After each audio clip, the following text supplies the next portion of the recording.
नमस्कार साथियों, मैं आनंद सिंह आपका द ग्लोबल मिनट में स्वागत करता हूं। साथियों, अब युद्ध की आहट पर्शियन गल्फ से हटकर अब पहुंच चुकी है इंडियन ओशन। सबसे बड़ा सवाल ये है कि ईरान की एक वॉरशिप थी जो भारत में सब पार्टिसिपेट करने आई थी, वो उसको अमेरिका के टॉरपीडो ने मार्क 48 ने मार के गिरा दिया है। सबसे बड़ा सवाल ये इंडियन ओशन में हुआ है। तो सबसे बड़ा क्वेश्चन ये है कि ये इंडियन ओशन में होने के बाद भारत इस पर चुप है।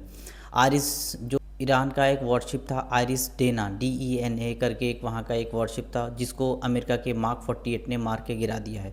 और वो मारा मारा कहाँ पे है? इंडियन ओशन में।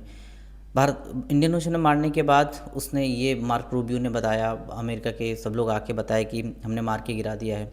सबसे बड़ा सवाल ये है कि भारत इस पर चुप क्यों है?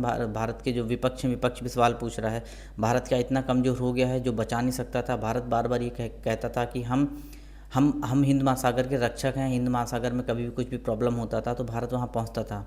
अब जिबूती में देखो, जिबूती में जब सोमालिया हो गया, जिबूती हो गया, यहाँ पे जब पायरेट्स आते थे तो भारतीय नौसेना वहाँ पे जाती थी और हेल्प करती थी। लेकिन यहाँ पे भारत का चुप रहना ये किस ओर इशारा करता है? ये बहुत बड़ा क्वेश्चन है कि और आने वाले समय में भारत जो है क्या इस पर रिएक्ट करेगा, ये बड़ा क्वेश्चन है। भारत को एटलीस्ट रिएक्ट तो करना चाहिए था। जो भारत के पूर्व एडमिरल हैं उन्होंने भी कहा है कि भारत का कुछ ना कुछ कहना ज़रूरी था।